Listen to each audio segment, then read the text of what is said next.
प्रभु श्री राम की जय हो। अब असंतों का वर्णन। वे दूसरों से द्रोह करते हैं और पराई स्त्री, पराय धन तथा पराई निंदा में आसक्त रहते हैं।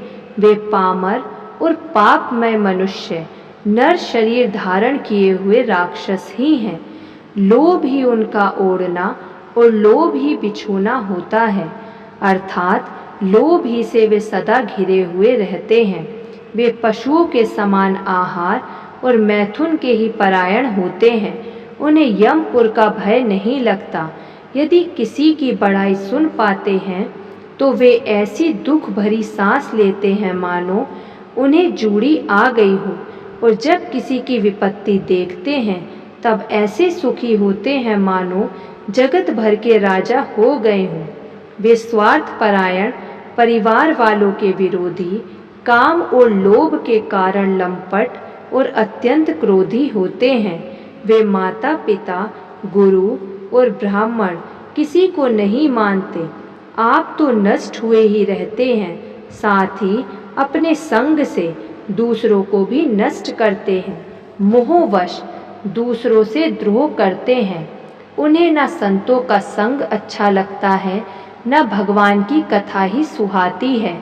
वे अवगुणों के समुद्र, मंदबुद्धि, रागयुक्त, वेदों के निंदक और जबरदस्ती पराय धन के स्वामी होते हैं।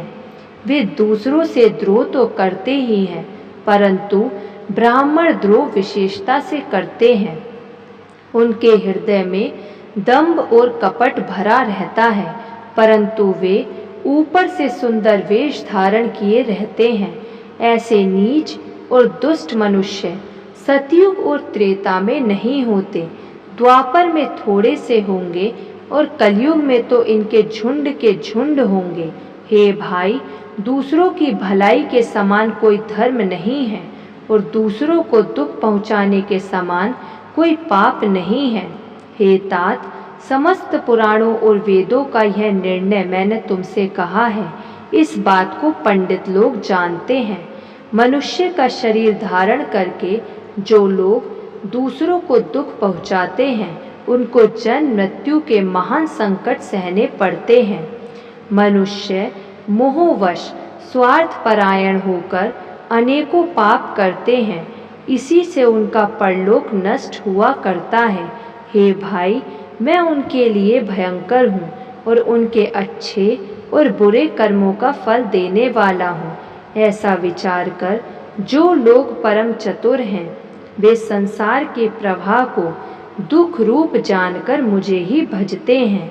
इसी से वे शुभ और अशुभ फल देने वाले कर्मों को त्याग कर देवता, मनुष्य और मुनियों के नायक मुझको भजते हैं।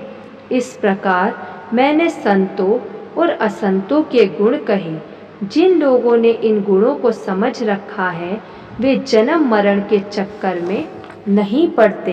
हे तात, सुनो, माया से रचे हुए ही अनेक गुण और दोष हैं। विवेक इसी में है कि दोनों ही ना देखे जाएं। इन्हें देखना ही अविवेक है। भगवान के श्री मुख से ये वचन सुनकर सब भाई हर्षित हो गए। प्रेम उनके हृदयों में समाता नहीं। वे बार बार बड़ी विनती करते हैं। विशेषकर हनुमान जी के हृदय में अपार हर्ष है। तदंतर श्री रामचंद्र जी अपने महल को गए। इस प्रकार वे नित्य नई लीला करते हैं। नारद मुनि अयोध्या में बार बार आते हैं और आकर श्री राम जी के पवित्र चरित्र गाते हैं। मुनि यहाँ से नित्य नए नए चरित्र देख कर जाते हैं और ब्रह्मलोक में जाकर सब कथा कहते हैं। ब्रह्मा जी सुनकर अत्यंत सुख मानते हैं और कहते हैं, हे तात, बार बार श्री राम जी के गुणों का गान करो। सनकादि मुनि नारद जी की सराहना करते हैं।